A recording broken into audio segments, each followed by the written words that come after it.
This episode is not sponsored, but we encourage you to help support the small businesses, charities, and organisations that we mention. Hi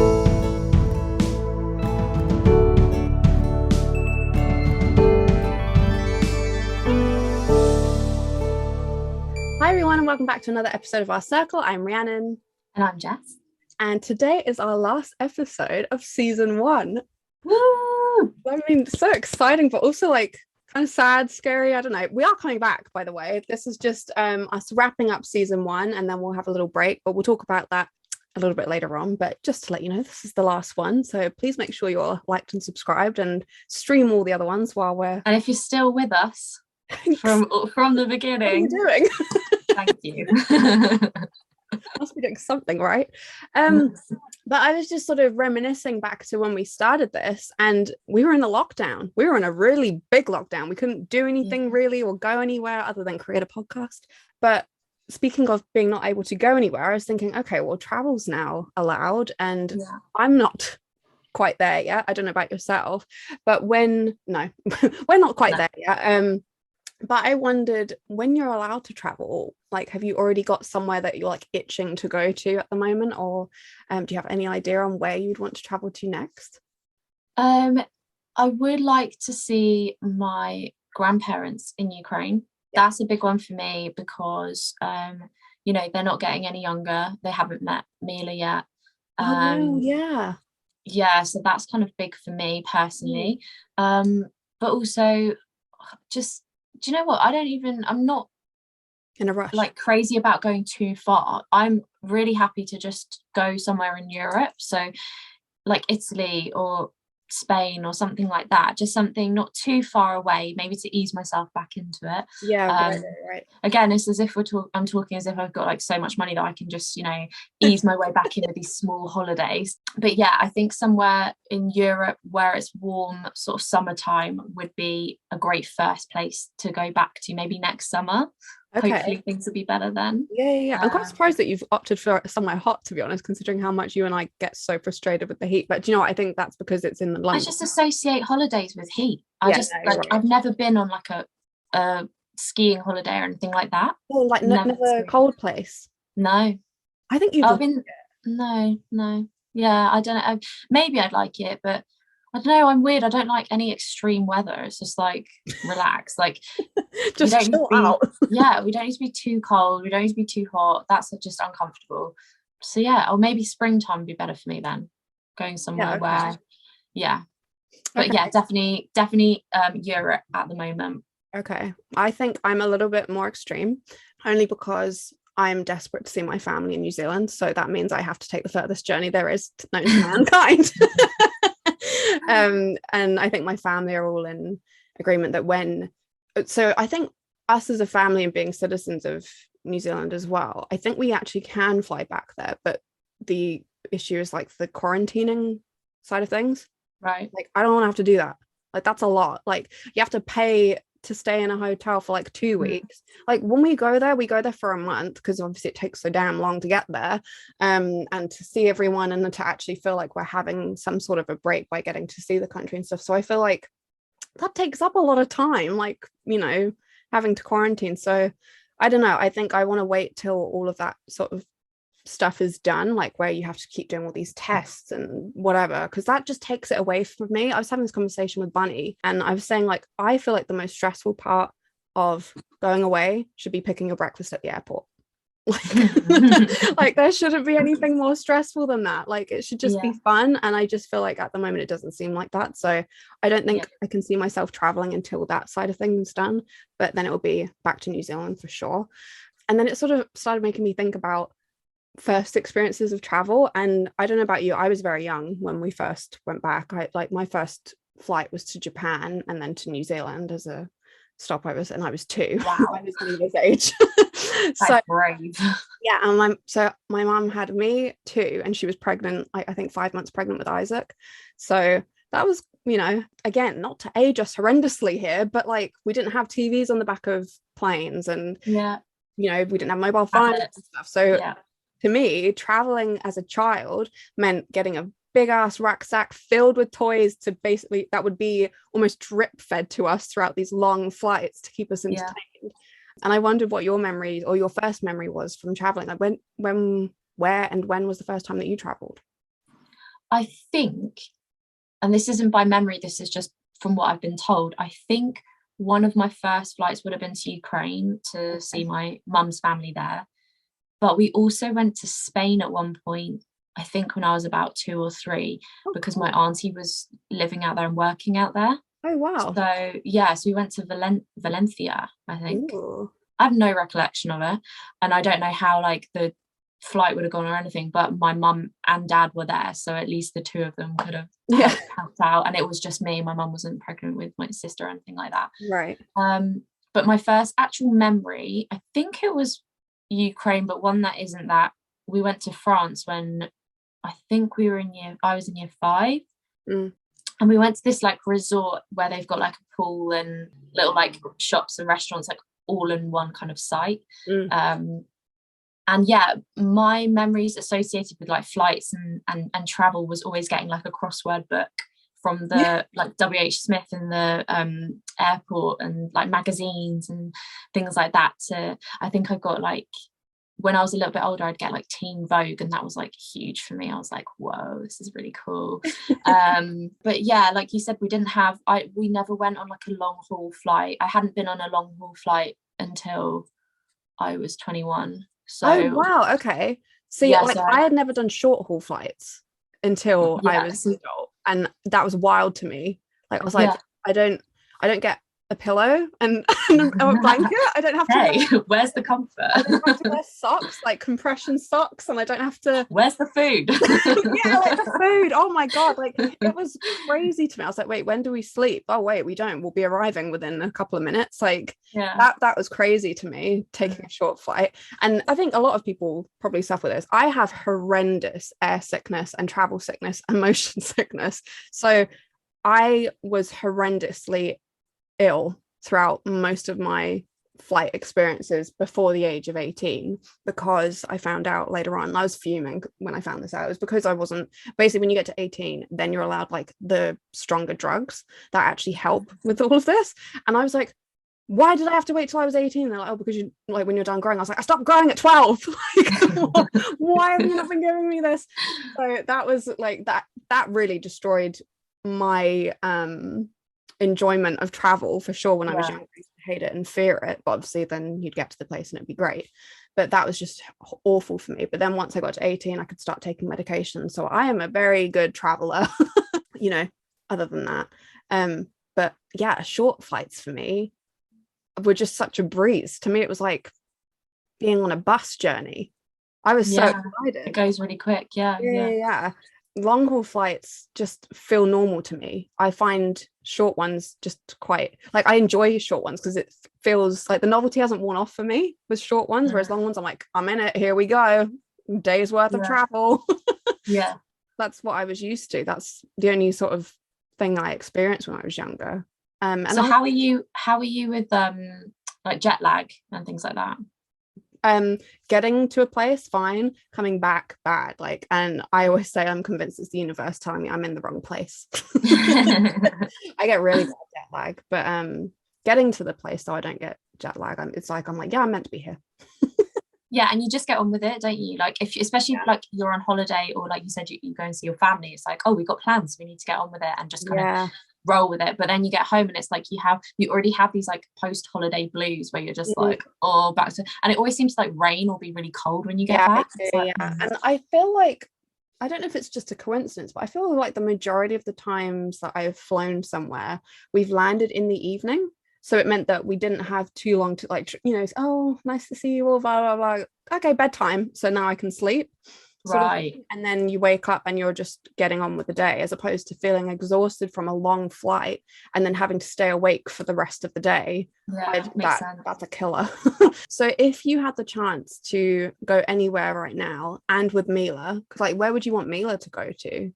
Would you want that to be Ukraine, like, as her first flight, or do you think you'd want to, is that also something actually, like, you wanting to go somewhere like Europe because it's like a shorter distance so you can test the waters out with her a bit? Or I think so, yeah. I think if we were to do a long haul flight, you're just stuck, right? You're just there for hours and hours, and it's like, I don't know, I just envisage, I'm sure maybe people are a bit more understanding, but I just envisage Mila like screaming, running up and down an aisle, and all these like angry people like looking at you like, why can't you control your child?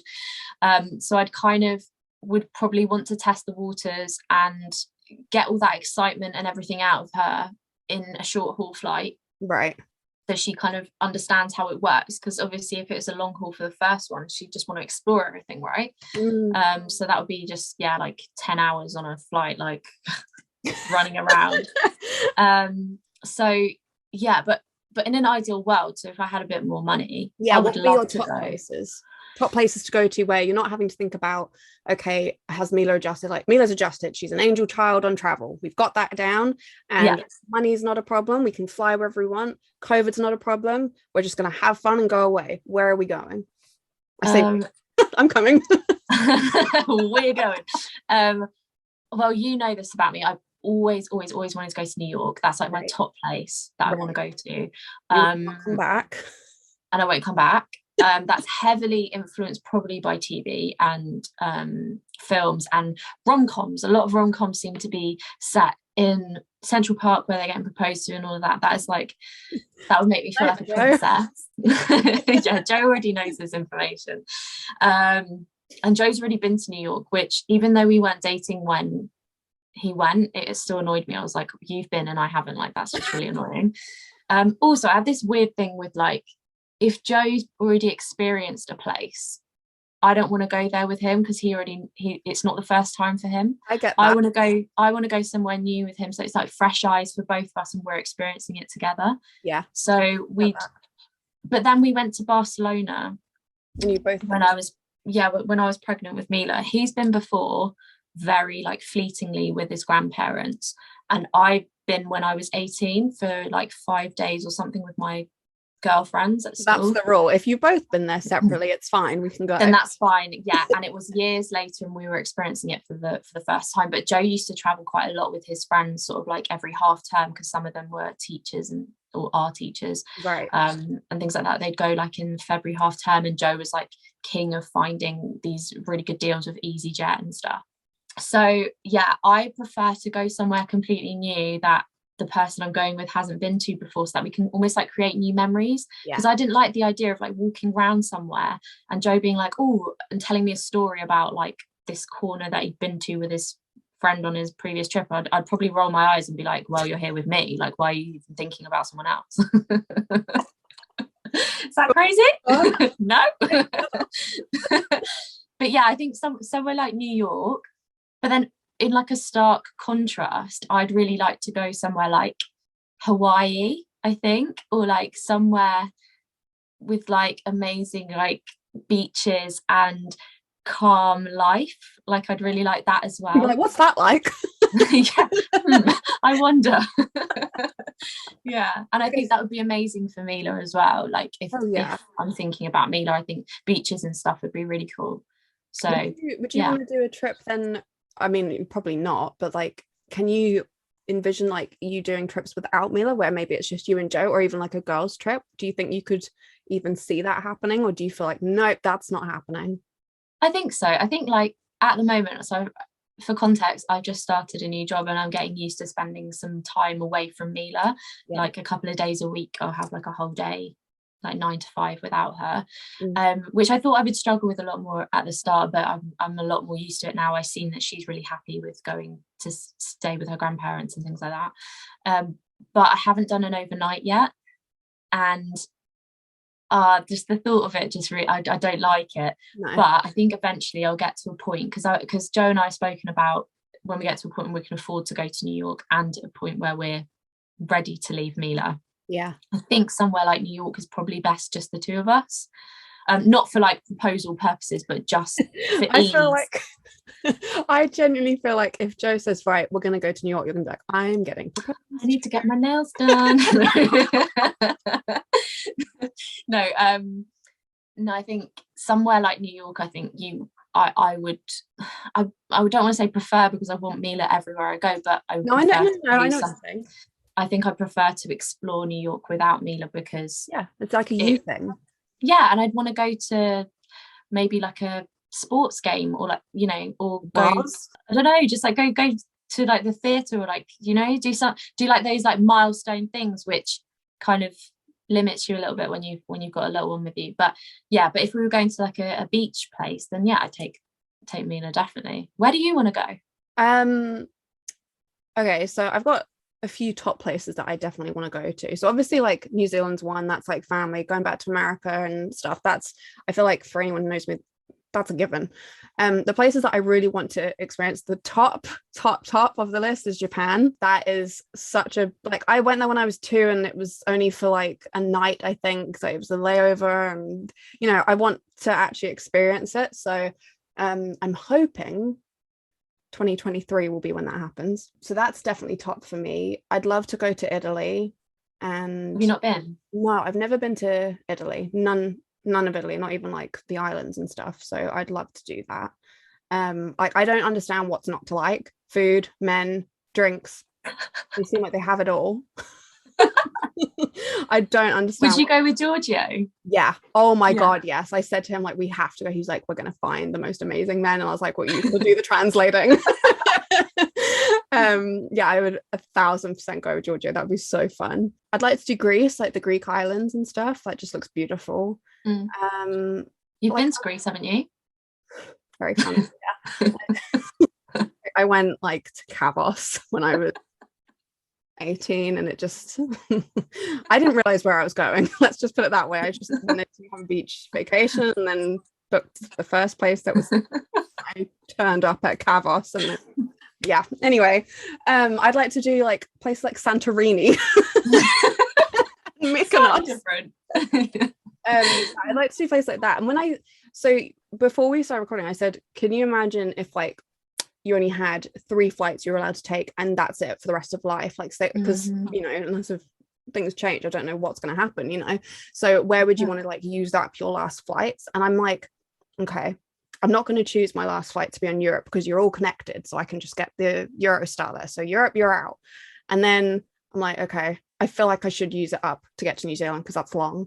I would want to use it up to get to Japan, because that's long. And then the other one that I think I would go for would be like Bora Bora. Like, I've always wanted to go there. And I feel like things like Hawaii, like I'd love to go to Hawaii, and our family wants to go there like all together at some point.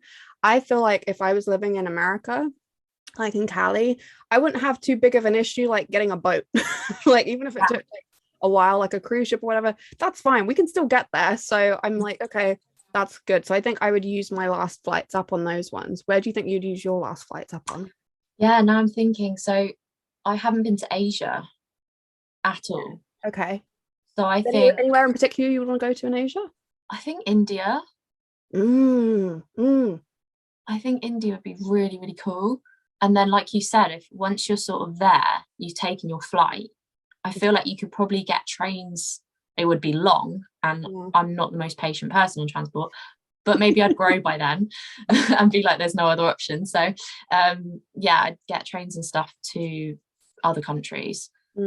Maybe Africa as well. I haven't been to Africa, so I really, really want to do a safari, like so bad. Yeah, I think I can just imagine myself like bawling my eyes out being on a safari, just being like, this is the most incredible thing ever, just being like surrounded by like these incredible animals that I've only seen in like a zoo. Like, I want to see them in their own natural habitat, and like wildlife all around me, and just like seeing like a little baby giraffe with its mum, like, I don't know, just little things like that.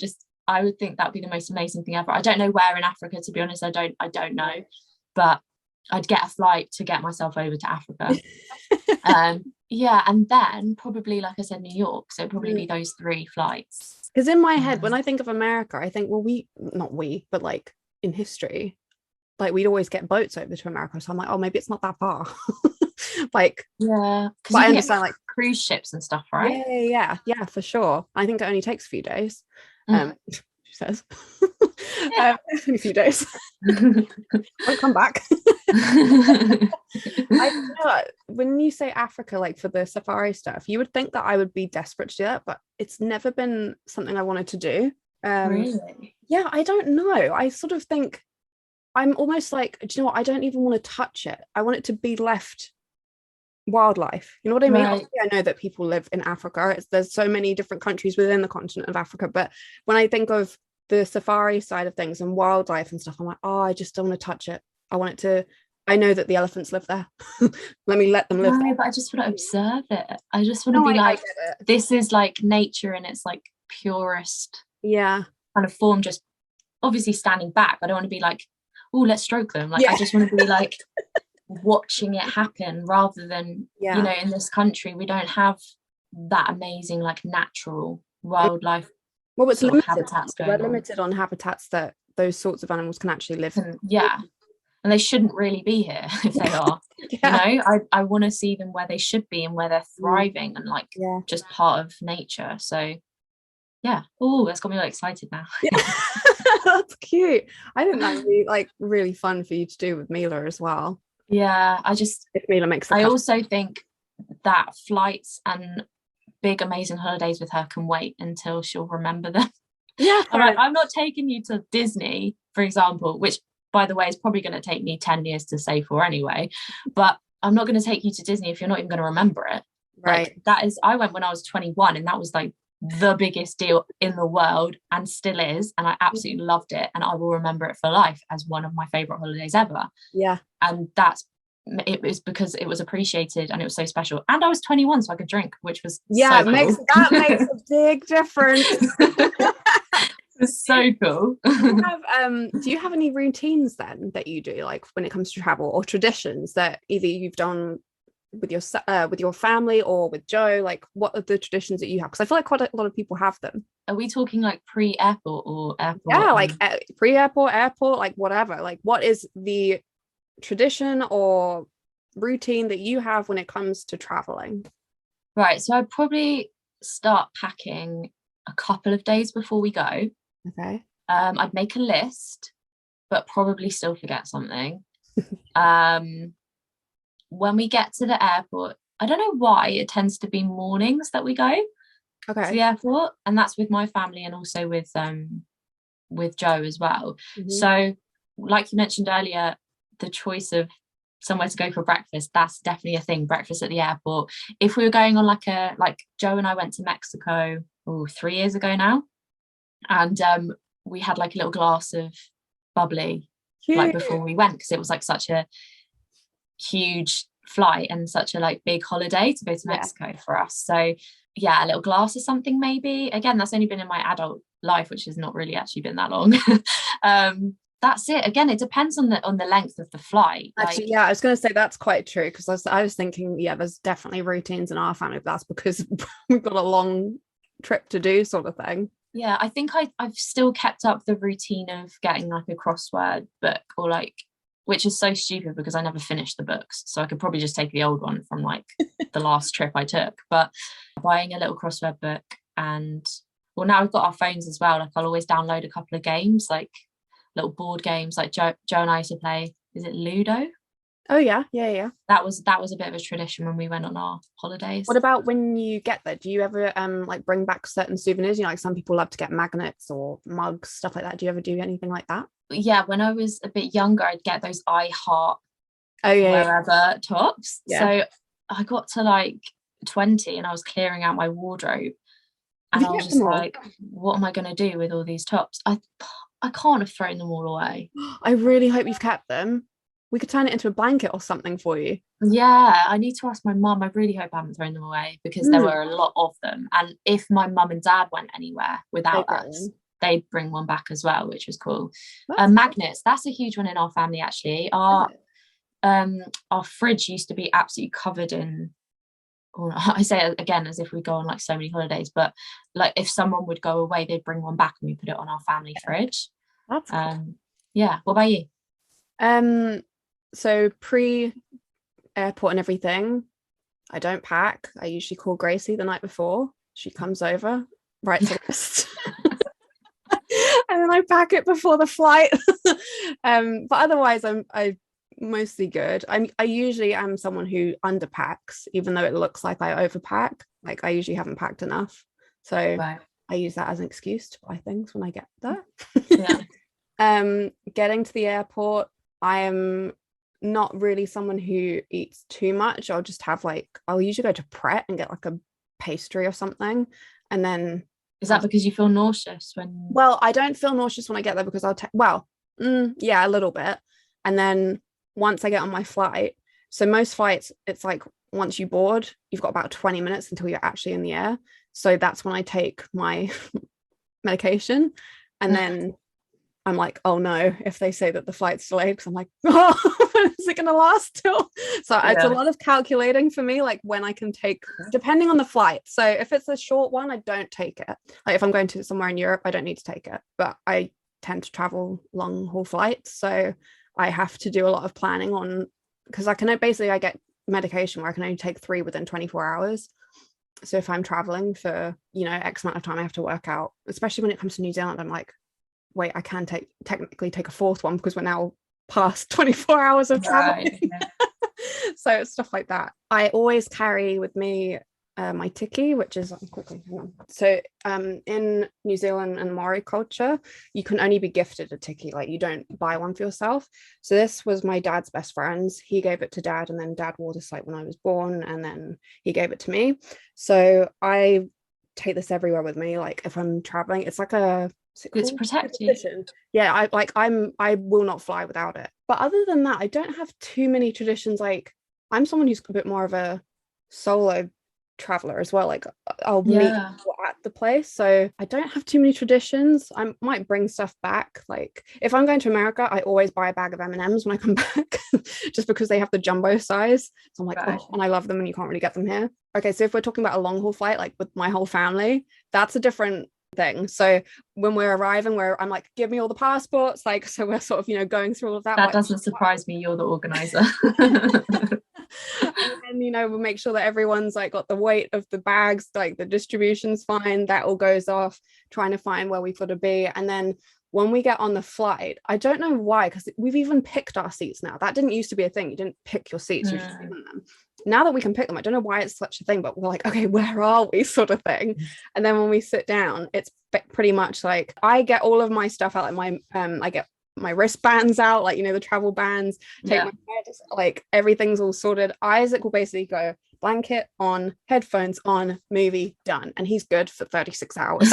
Like, dad will sort of sit down and sort of be like, yay, we're going home. And then when it's probably like 30 minutes into a flight, he's like, that's it, I'm up, and he can't sit down. So he'll go and stand right at the back where where the flight attendants sort of make the drinks and stuff, or like prep stuff. There's like a space there near the door where you can like look out. So dad will just stand there and be like, talking to anyone that comes by, and just sort of trying to go to the toilet, and he's just there like, hi.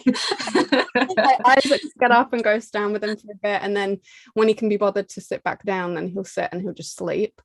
My mum can't travel very well, like as in she doesn't really sleep very well. She just gets quite irritated, so she's pretty much just like trying to do anything to distract herself for a very long time. And we also travel with my auntie Jill, so we'll usually put those two together so they can just like two best friends just talk for 36 hours. And then if you do a long haul flight like New Zealand, you're going to be eating a lot. Like you get given food every few hours, so it's to like almost break up the time. So it's like, okay, next meal. I like the sound of that. I mean, it's fun. Like it's been a new thing for me to enjoy, because obviously as a kid I hated it. I'd fake being asleep so that they would stop bringing food to me because I'd be sick. So I'd be like, stop giving me food, I can't have it. And they used to give you like stickers to like be like, do not disturb. I'd grab everyone's sticker in our row and I'd put them everywhere. Whereas now I'm just like, okay, cool, next meal. But sometimes you're just so tired and you're like, but you just want something to do. And if all the meals are done, you're like, oh my God, okay, do I go to sleep? Do I watch another thing? Like, I don't know.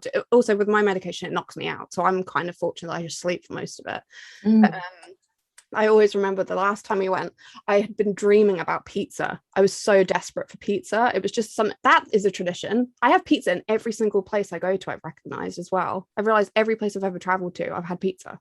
this is kind of gross, but Joe and I always go to McDonald's wherever we are because each McDonald's is different, right? Okay.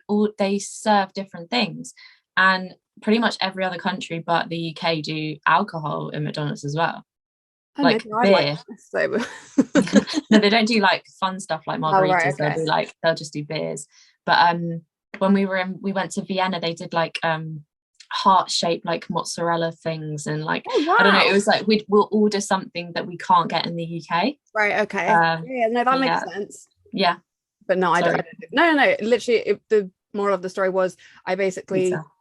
I had been dreaming about pizza, and I woke up thinking, oh, I bet I've missed food, like because I've been asleep. And Isaac was sat next to me eating a slice of pizza, what with his glass on, his headphones. He's watching the TV because it has TV screens on the long haul flights. He's eating the pizza. And I'm like, oh my god! And he turns around and looks at me. He goes, I got you pizza. And I was just like, and I nearly started crying because he'd made sure to ask the flight attendant for another slice of pizza. So I had it, and I was just like, oh my god. It was just like hoovering it back. But yeah, I've never been on a flight where they give you pizza. That's amazing. It's usually like ice cream. Like they give you a lot of things to break it up and make it interesting. Well, at least that was our experience. We also were very fortunate. We flew with them Emirates, so they treat you good. Yeah. Yeah. Not so sure about other I've done long haul flights with other airlines, and they're not bad, but they're not as good. So yeah, but yeah, so that's pretty much our like traditions. Yes, yeah. But I just think travel's so fun. Like, don't get me wrong, I completely understand, and I feel guilty of how harmful it is on the environment. Yeah. I think that's so much, but the experience of exploring somewhere new or even returning to somewhere, it's just it's heartwarming to me. It's just so like, oh, I've got tingles everywhere. I've like all starry-eyed, and I just think it's so fun. So I hope for anyone who's listening who either hasn't traveled or hopes to travel, I hope that you do get that chance, because it's just it's magical to me. But sort of going back to what we were saying about the podcast being wrapped up for season 1 and thinking about all the things that have changed, I don't even know how to sort of wrap this up, really. I guess letting you all know that we'll be back in January. What will you be doing on our break, Jess? So it will be over the Christmas period, really, won't it? So probably a bit of working, a bit of relaxing with the family. Quite honestly, Christmas still feels far away to me, so I've not really thought about Christmas plans yet. We've started a new tradition. Oh yeah. It's not really tradition, we've done it once, but I want to do it again this year, is going to IKEA before Christmas. Okay. Don't ask me why. We just did it last year and I had so much fun. I absolutely loved it. But for what? Like just look around? Yeah, look around. Last year I think it was our first Christmas in the house, so I wanted to get some decorations and things like that, so I just wanted to see what IKEA had, and they had like a gingerbread house making kit. I don't think I'll get that again because that was a bit of a nightmare last year. But we'll see what other kind of alternative like Christmas stuff they have. And they got really good food. They got these like potato rosties that you get like yum.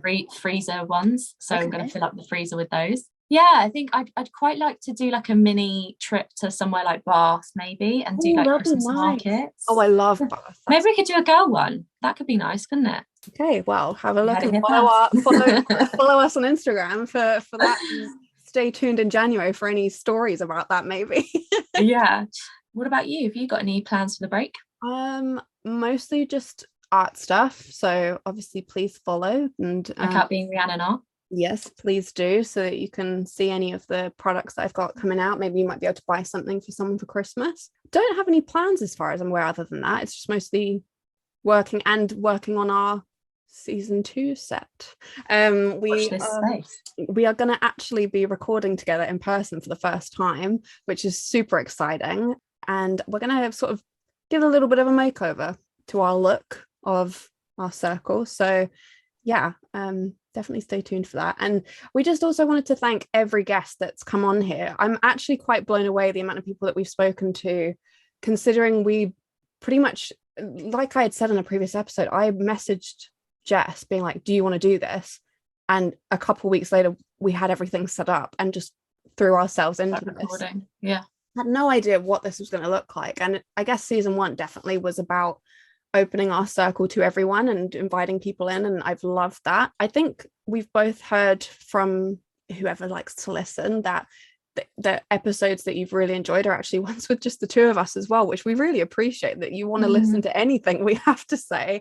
So we're going to try and make season 2 a little bit more about our circle, but we're definitely going to still have guests, so please DM us and please let us know if you want to be on it, but also if there are any topics that you want to hear us talk about, any discussions that you'd be interested in hearing about or being part of, please let us know. Definitely. Has there been, like, not to completely pick favorites, but have you had any favorite episodes that you've had, or favorite moments maybe? There are too many to choose from, but I think just like an overall kind of feeling from season 1 has been like learning and kind of growth and finding out new things about people, almost like making new friends in a way, even though I haven't been able to physically meet them. I feel like I know a little bit about them, and then following them on social media, it's like it reminds me of our conversations and just having those little snippets of information about. I've really enjoyed it. It's been so lovely. Same. I kind of feel like in a year where I felt so isolated, this has been my form of socialization for sure, like socializing. I just feel like we've got to speak to so many great people, and I'm just so thankful to everyone who's wanted to even speak to us and agreed to come on and share anything that they'd like to say with us. It's been brilliant. And then just the episodes with us I've enjoyed as well. So, and I've had a laugh. And I've really appreciated the fact that the dedications of each episode that we've been able to do, the people that we've dedicated the episodes to have also responded and, you know, been really thankful and pleased that we've done that. And so that's definitely something that we're going to continue to do. If you've got any ideas on other things that we should start incorporating into episodes, maybe not even just topics, just things you'd like us to do, maybe little segments or something, let us know. Even if it's like, give us more, don't just do 20 minutes or something, like just let us know what you're interested in, and we're very keen to oblige and hear and see what you want to do. But otherwise we're going to be sticking to our circle and letting you know what we're up to and our thoughts, and just continuing this really. So thank you for listening to us, and we hope you have a great holiday and Christmas period and everything, and we will be back, and Happy New Year. To close this up, I want to dedicate this episode to a company that Jess and I actually really, really love. We both use them, and it's called All Matters. They were previously called Organic Up.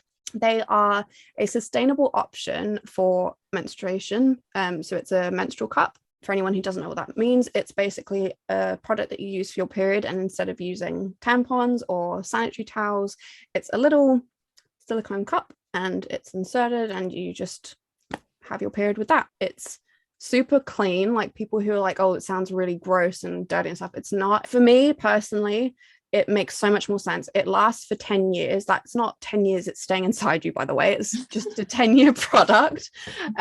So obviously it's great for the environment. You're not having to spend so much money on tampons and things like that. It's expensive. It is so expensive. It just adds up. And this is such a affordable, cheap option. But the other thing that I love is that this company puts a lot of the proceeds towards women who are living in period poverty, which basically means women who cannot afford any type of period product to help during their time of the month.